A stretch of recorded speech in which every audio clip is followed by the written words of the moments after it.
খুব ছোটখাটো বিষয়গুলোতে সুখী হয় যারা, আমি তাদের প্রথম সারিতে দাঁড়িয়ে থাকা মানুষ।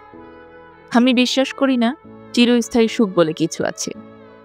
রাস্তায় একটা কুকুরছানার দিকে ২ টুকরো বিস্কিট ছুঁড়ে দিলে, র‍্যান্ডম প্লেলিস্টে প্রিয় গানটা পারফেক্ট সময়ে বেজে উঠলে, বন্ধুদের সাথে সপ্তাহে ২-১টা দিন রঙিন বিকেল কাটালে, দিনের শেষে একটা লালচে সূর্যাস্ত দেখলে অথবা বাবা-মাকে ভিডিও কলে দেখতে পেলেই আমি খুশি। ছোটবেলায় হাতে নেওয়া ৭ টাকার পটেটো চিপসের মতোই আমার আনন্দ। ভেতরে চিপসের সংখ্যা পরিমিত, কিন্তু সুখ প্রবল।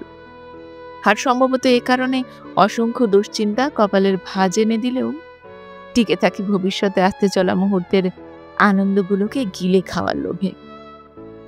আর সম্ভবত এ কারণেই ডিপ্রেশন গলা টিপতে এলে বলি, ঘাড়টা টিপে দে বরং, ব্যথা হয়ে আছে।